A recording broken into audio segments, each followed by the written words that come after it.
Tony Stark is a very complicated man with a lot of trauma. So let's talk about that because this is one crazy rich dude. Hey everyone, I'm here to talk about Iron Man. Now when most people hear Iron Man, they think of a certain iconic line. But today we're gonna talk about his other famous line from his first appearance. And no, not that one yet, that'll come later. We're talking about I Am Iron Man. This is a look at some of the stories that helped create the Marvel Cinematic Universe as we know it. Iron Man was created by Stan Lee and Larry Lieber. He made his first appearance in Tales of Suspense number 39 in 1963. In this story, Tony Stark is a billionaire weapons dealer who has been inspired by real-world billionaire Howard Hughes. When he was younger, Tony was a bit of a playboy, but after his father's death, he became mostly reclusive. He did have one good friend though, and that was a guy named Happy Hogan. Tony built a super powerful suit of armor that would become known as the Iron Man suit.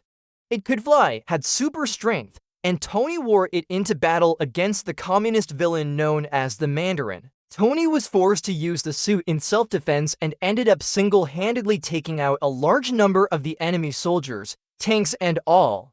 The Mandarin survived, however, and swore revenge.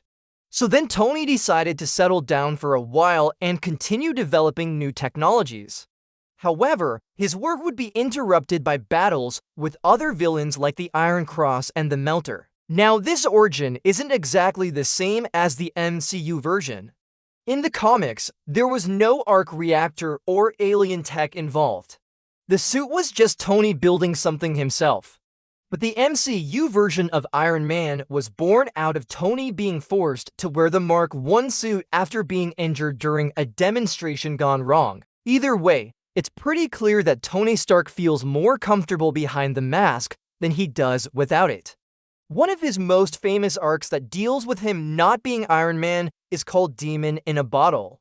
This is an 8-part story written by Steve Englehart from Iron Man issues number 120 to 128, with art by Bob Layton.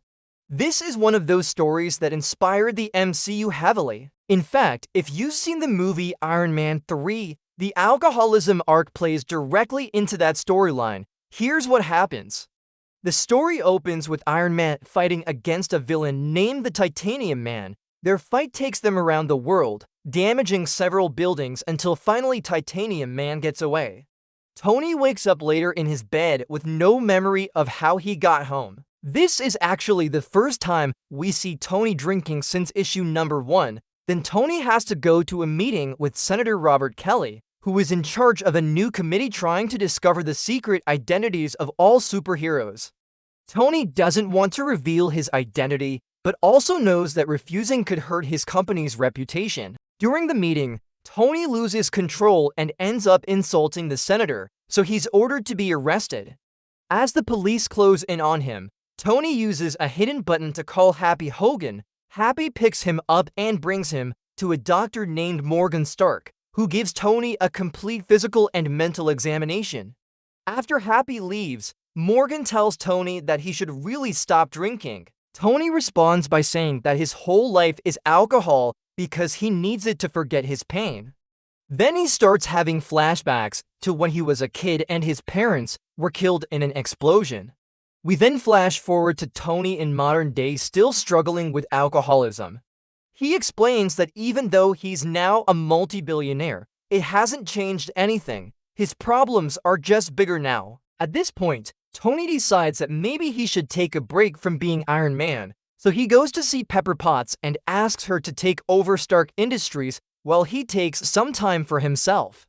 She agrees, but she's suspicious that something else is going on. Tony then returns to his lab and begins dismantling his suit. As he works, we learn that he really struggles with the feeling of helplessness. He was always able to fix things and build cool toys when he was a child, but once he lost his parents, he realized that he couldn't fix everything. After his suit is broken apart, Tony places the pieces into a molten metal furnace. But before he can destroy them, Titanium Man shows up. He taunts Tony for being nothing more than a drunkard, which enrages Tony. He grabs a nearby metal rod and punches Titanium Man. This, of course, doesn't do much, so Tony quickly makes a new suit of armor out of titanium. This suit is nowhere near as advanced as his previous ones, but it's enough to defeat Titanium Man, and afterward, Tony destroys it again. This time, instead of letting the metal cool off, he crushes it completely. He finished the process by throwing the debris into the ocean.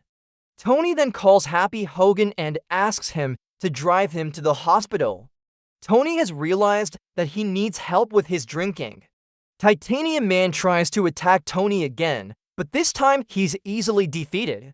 By Tony's new suit of armor, Tony then crashed the car into a nearby lake, seemingly ending his life. However, we soon realize that he survived. A group of scientists and military personnel retrieve the wrecked car from the bottom of the lake and bring it to a secure facility.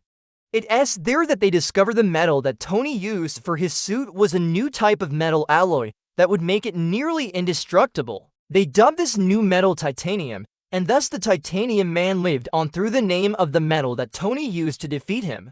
So the next time you see someone in an Iron Man suit, just remember that person may not be Tony Stark, just Tony's drunk. Oh, wait, that might happen anyway, I'm sorry. If you like this video, please hit that thumbs up button. Also check out my podcast, where every week we talk about the amazing stories from Marvel Comics. You can find the link to that in the description below. Subscribe for more content and I'll see you next time. Bye.